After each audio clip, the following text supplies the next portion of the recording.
Hi, welcome back to Burning River Bushcraft. I'm going to show you a little trick I picked up this week on using the Cuban yo-yo as a passive fishing system. So the fish are jumping around in the shallows out here, and before the sun gets up and makes it too oppressively hot, I'm going to cast out and set a line as I'm breaking my camp down for the day. Down here in South Florida, from the indigenous people of the Cuban yo-yo, there was a Cuban guy that was fishing by us, and he had a pretty quick, easy alert system so he could set multiple Cuban yo-yos and then fish with a traditional rod and reel. I thought I could take that technique, use some garbage, and be able to work around camp while I'm fishing. All right, so as I went over my gear video, I'm a big fan of this bait, pre-bought bait. It just speeds things up, and it's just a dough bait. So I'm using a circle hook on this, and I'm just going to press the dough bait in. It's pretty pliable. Seems to hold pretty well.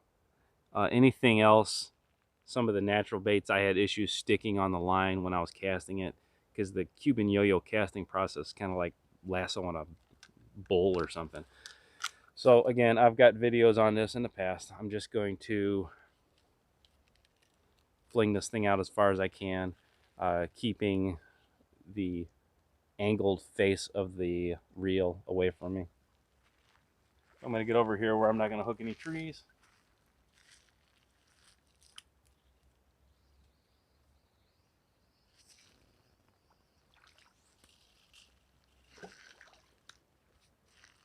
So far, this is just basic Cuban yo-yo here, just cast it out. This is a modification that I'm doing right now. This is not what the gentleman that I witnessed fishing actually did. I've done this before at my house. I'll just take a stake or something and drive it down into the ground so it'll unspool.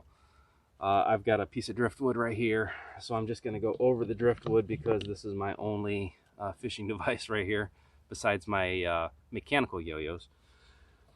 The guy that I was watching, he actually had maybe 4 or 5 yo-yos all lined up, and he had them maybe 10 feet off the edge of the water. So he would hear them, see them dragging, and then be able to go set the hook on those things.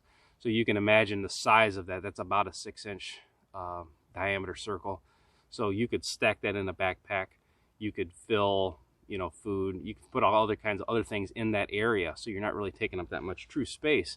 And then you're able to gang fish and just have that much more opportunity to be eating off the wild.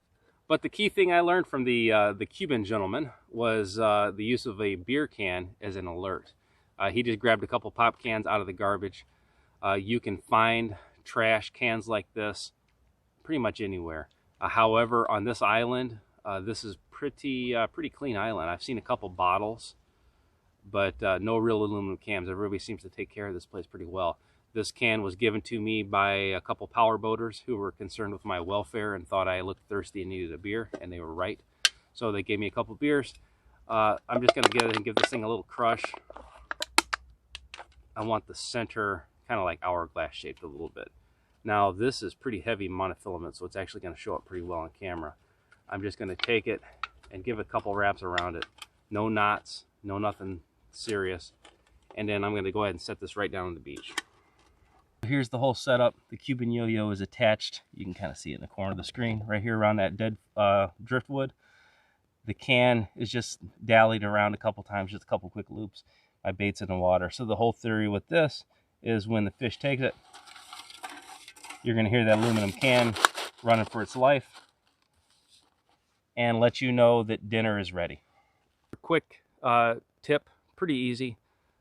Just something I never thought of before. When I saw the guy grab that can, crush it, and dally his line around there, and then set up his row of Cuban yo-yos, I thought, man, that guy's genius. So we tried to talk to him a little bit. He didn't speak English all that well, but very pleasant guy, and I definitely learned something, and hopefully I can pass it on to you. All right, till next time, this is an indigenous Cuban yo-yo fishing technique from Burning River Bushcraft. See you soon.